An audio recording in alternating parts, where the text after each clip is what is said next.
বউ পাওয়া মানে হলো মৃত্যু সঞ্চয় ঘুরি বেড়ানি, হ্যাঁ? ছাই খাইছি, মরার ঘরের কাজ দিয়ে ঘুরতেছি কিন্তু মরা পারতেছি না।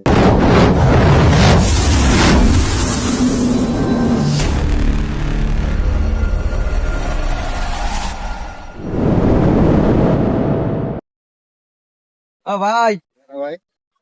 ভাই আপনার কাছে একটা প্রশ্ন করতে পারি? কি ভাই? হ্যাঁ, করতে পারেন, সমস্যা নেই। ভাই, আপনি বিয়ে করে জীবনে কি কি পাইছেন? আমি বিয়ে করে কি পাইছি? অদ্ভুত প্রশ্ন। আমি বিয়ে করে পাইছি হচ্ছিল, জি, আমার একটা বউ পাইছি, আর বউর সাথে দুইখান ঠ্যাং আছে আর হাত আছে, জি, আর আমার সাথে দুইখান হাত আছে আর পাও আছে, এটা পাইছি, হ্যাঁ। জি। আর মূলত হচ্ছিল বউ পাইছি।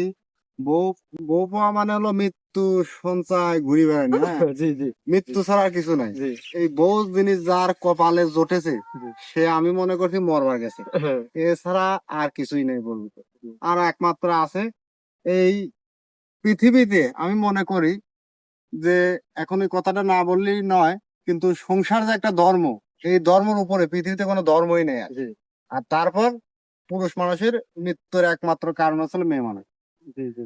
ওদের থেকে যারা একটু দূরে থাকতে পারবে তারাই ভবিষ্যতে মানুষ হতে পারবে। তাহলে ভাই, আপনি কি বিবাহিত করে মানে সুখী না অসুখী? আমি বিবাহিত মানে ছাই খাইছি, মরার ঘরের কাজ দিয়ে ঘুরতেছি কিন্তু মরা পারতেছি না, তো মরার ঘর দিয়ে ঘুরতেছি। ভাই, আপনি ছাই খেতে গেলেন কেন? ভাত তরকারি কি নাই? ছাই সাপোজ একটা জিনিস, জি। বাদ তো অনেকেই আছে, কিন্তু এটা কথার দৃষ্টিতে একটা কথা আসে, কিন্তু ছাই বাধ্যতামূলক আমাকে খাওয়া লাগছে।